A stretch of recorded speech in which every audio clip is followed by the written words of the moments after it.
I'm feeling very like calm and I don't know, serene. Does that sound too cliched?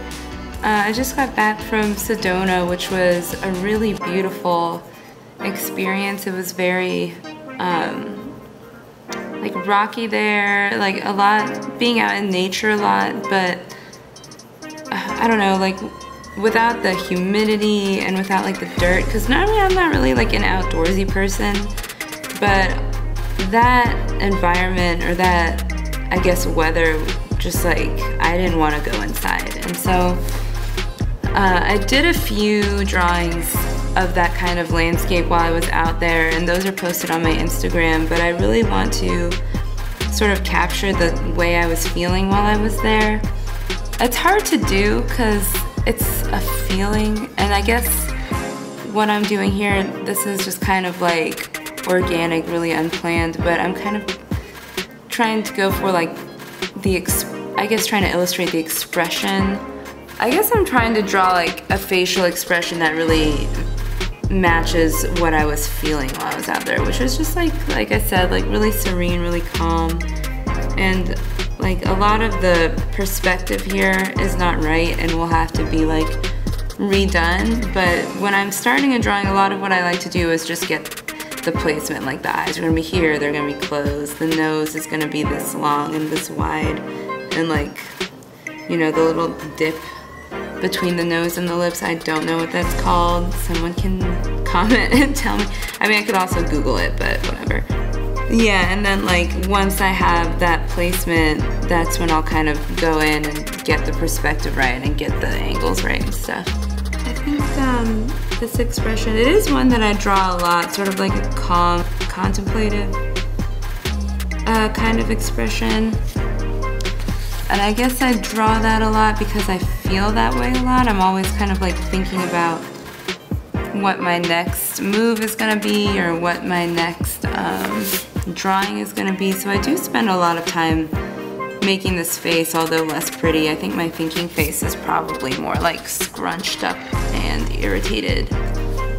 I feel alright about how the face is right now. I'm gonna start thinking about how much of the body I wanna bring in and what the hair is gonna do. Just gonna like do some lines to represent that.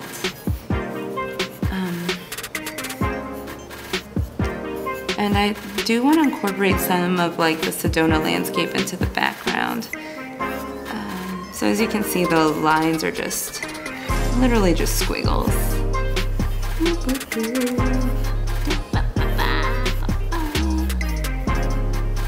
So for the background, like I said, I really want to incorporate some of that like rocky landscape that I saw like on the West Fork Trail and the Grand Canyon. I was just really fascinated with the different lines in the rocks. I guess I forget what causes that, but just really fascinated with those sort of layers of sediment and the shapes of the rock. So instead of a circle, I might do a border that kind of mimics that.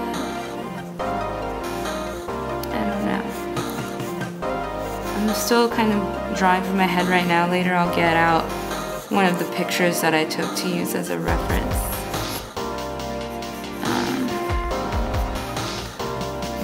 There's a couple different ways. I'm deciding between just a background that brings the rocks in or actually incorporating them into the subject herself. So I've sketched the rocks a little bit in the background here. I think you can kind of see it. And then also I was thinking about, like I said, maybe alluding to the patterns here on her skin and then just having her like dissolve into rocks. I did that with another drawing recently where the subject kind of dissolved into triangles, and I liked the way that looked, but I feel like with this one, I do like the way, well, I know that I do like the way it looks in the background. So I'm gonna work that way for a bit and then see if I change my mind. So right now I'm experimenting with what it would look like if I do incorporate the patterns of the rocks, like those different lines and those different jagged edges, into the actual subject here that I have. And I'm liking that better than just having the rocks in the background. So I think that's the direction I'm going to take with this one. But I am going to hang on to this idea because I like the way the rocks in the background look. I might use that later, even like later today, because, or if I don't get around to it today, I like to hang on to ideas like that for when I'm having art block and I can't think of anything. I like to have these other ideas to fall back on. So if you are watching this video and you disagree and you think just having like a more literal portrait with a more realistic background, if you thought that is the direction I should take it, it's still gonna happen. Okay, so it's been a couple days, I think almost a week since I started the drawing, and I haven't really touched it or looked at it since then, which is, that's kind of the obstacle that I run into with having, with work and like trying to eat right and go to the gym, is that sometimes I just don't, there's not enough time in the day. I think we all know how that feels. So having not looked at this for a while, I'm a little bit apprehensive because when that much time has gone by, sometimes when I revisit a drawing in progress, I don't always like it anymore. Like sometimes the concept doesn't seem fresh anymore, or the perspective, the composition is just so off that I'm like, I can't fix this right now, I don't feel like it.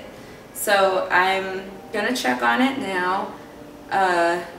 This kind of, I guess, would be step 2 for like my bigger projects, and see if I still like it. And it just, like I said, it makes me kind of nervous, which is weird, but so I'm looking at it.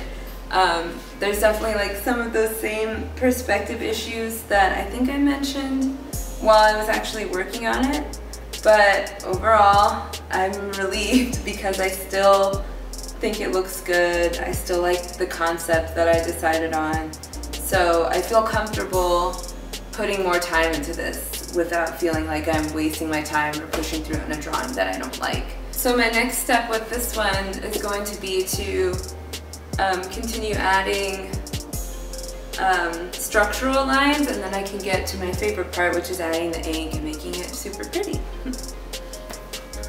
Okay, so I've cleaned up the image a little bit, taken out some of the background and some of the unnecessary lines, and everything that's here is most likely going to be in the final image. I'm starting with my 005 point size and the 01 point size micron pens. This is a 0.75 millimeter line, and this is a 0.25 millimeter line.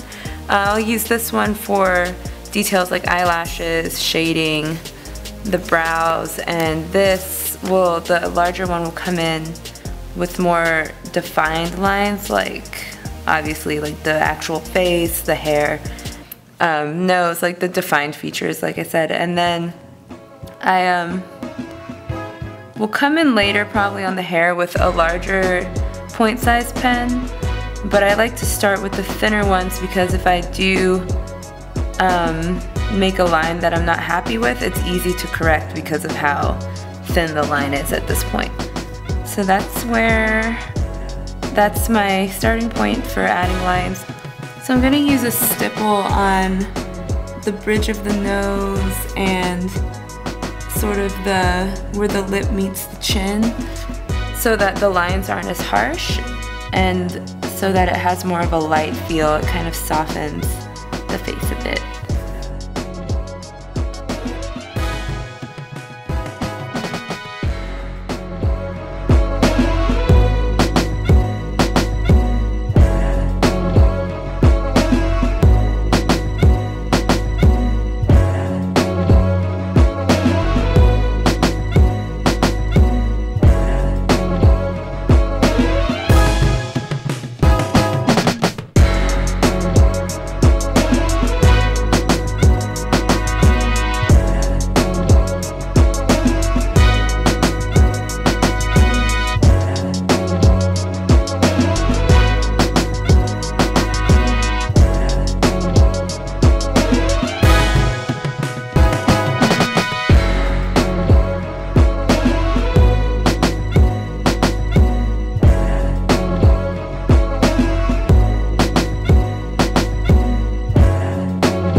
Okay, so I'm gonna start on the rocks now, and it's really just gonna, I think the most challenging part is gonna be like adding the dimensions that make it look like she's sort of a puzzle piece that's being taken apart.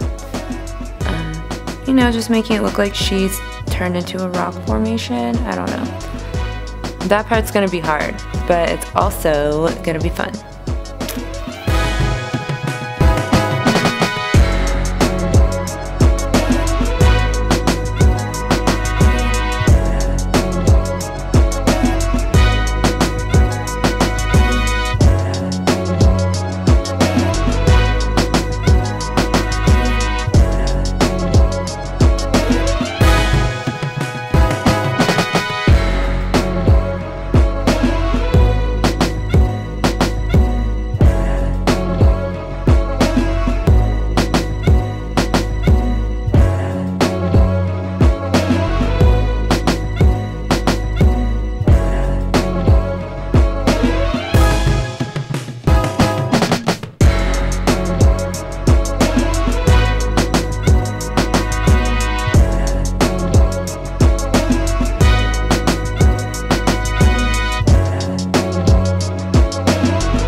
So at this point I was really on the fence about whether I wanted to keep the drawing as is with just the black and white or if I wanted to add a block of color, because in my head I felt like it was still missing something that would really make it pop. So I actually took the top of my Cards Against Humanity box and traced around it to get a perfect rectangle right where I wanted it, and used that to imagine the boundaries of a color. And in my head it looked awesome, so I decided to go with it. I used a yellow Copic marker for this, and I really do like the way that brand lays down color. It's very even, it's not very streaky like some other markers that I've used. I'd also recommend Prismacolor, but Copic is definitely my favorite right now. So I bit the bullet, committed to that, and I really liked the way it came out. Let me know if you liked it better without the color. Let me know what you think of adding the color. I personally liked both versions, so I'm gonna have both up on my Instagram and both up on the site. I will most likely make both available for purchase eventually as well. That being said, please check out my store. I've added a few more prints. If you're interested in seeing like a full body of my work, I have everything up on Instagram, everything up on Facebook. You can reach out to me there through Twitter or through the website, or even commenting on this video for commissions. My goal is to get back to posting videos once a week again. So I'm playing catch up now, and I'm excited to get back into the rhythm. So like I said, please reach out to me with any comments, and thank you so much for watching. I hope you had a great week.